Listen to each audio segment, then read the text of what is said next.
Today I'm going to tie you a blob. Now, for those of you who are not aware of this, blob represents daphnia. Daphnia is a small crustacean. They're often referred to as water fleas. Now, the daphnia generally hatch close to shore in the weeds.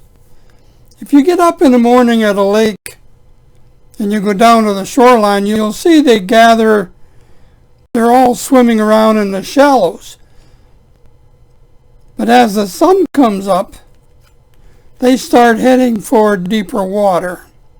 The reason is that they're photosensitive. They don't like sunlight.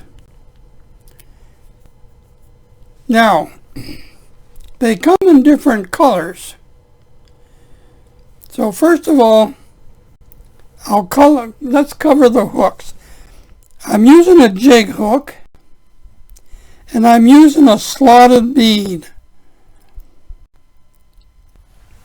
This, I find, is the best way, for myself at any rate, to fish the daphnia fly. I was extremely skeptical when it first came out, when it was introduced to me. I put it on and I was amazed at how fast you could catch fish in conditions where none of your other flies were working. Today I use this as one of my best searcher patterns. Now, I'm going to be I'm tying this on a number 10, and this is a 1/8" slotted. I'm going to be using a pink thread. It's a fluorescent shell pink. I'm going to tie this with 2 colors. Some people use just the one. Some people use more than 2. I find 2 works just fine. Now, today I'm going to be, let's talk a little bit about the material. The material is called a slush jelly by Fritz.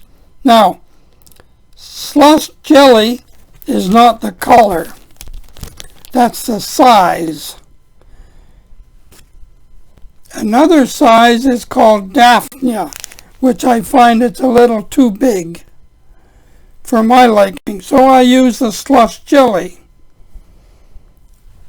Today I'm going to tie with a tail made from this color, which is sunburst and orange. And I'm going to tie the body with the same thing, but here's what we're going to do. I'll run my thread back down the shank. Now, I'll pull some material off of here to expose the core. You tie it in by the core, and you get a more secure tie.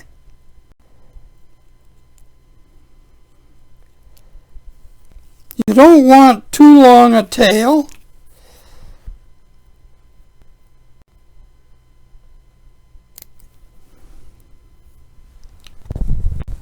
That there is adequate.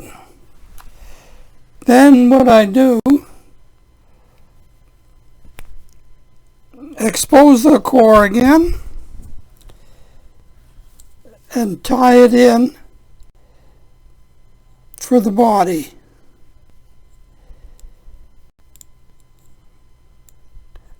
I call it a body, but that's a little misleading because it's not a body as such. What it is, it forms a ball. As the daphnias make their way out into the deeper water, they gather together. And that's where the name comes, blob. Now, when you wrap this, try to keep it fairly snug and facing to the rear. If you have trouble doing that, you can use your dubbing needle, and all it does is just fluff it up a little bit. You can even do that after you're finished tying.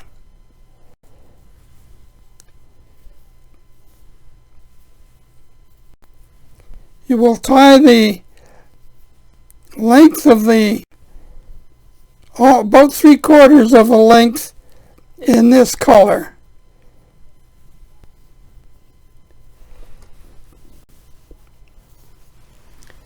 Now,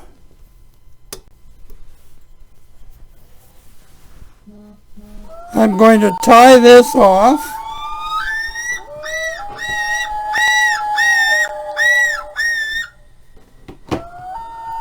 That's irritating.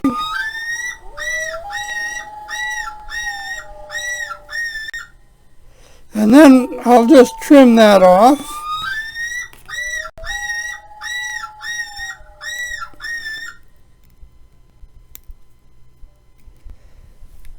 What I'll do here is get a good wrap finish, like so. Now, for my collar, I'm going to use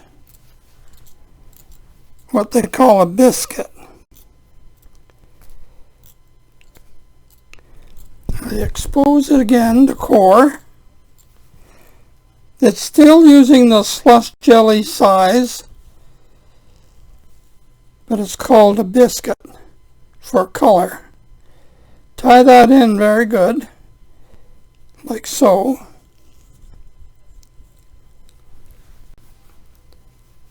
And it doesn't take a lot for the collar.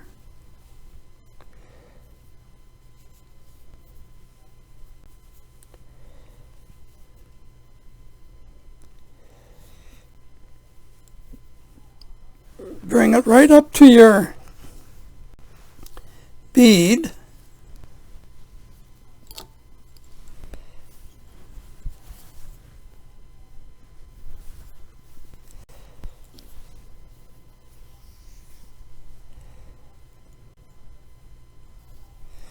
I'm going to trim that off.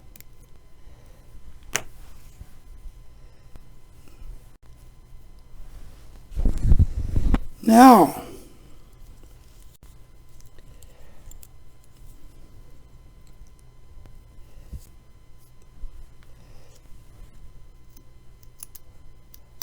see how that fluffs up?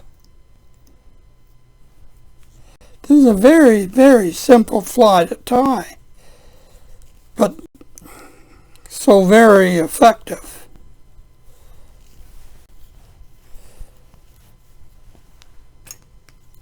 Now, because of the type of bead you're using, you can put a lot of whip finishes on it, and that way you don't have to use head cement or glue. And by not using the glue, it won't mix up in your material. This way your fly will not come apart.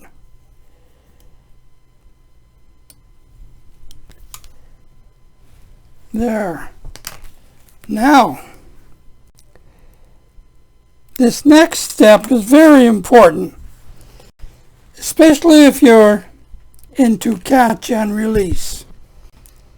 I'll elaborate on that. Because of the way the fish eat, they suck their food in. So when the fish comes by They suck this in, and it can slide down right into their throat. That way you get a throat caught fish. We all know that if you're catch and release, that's extremely difficult without damaging the fish. Now, as you can see, the hook is actually covered. And that's what allows it, see that?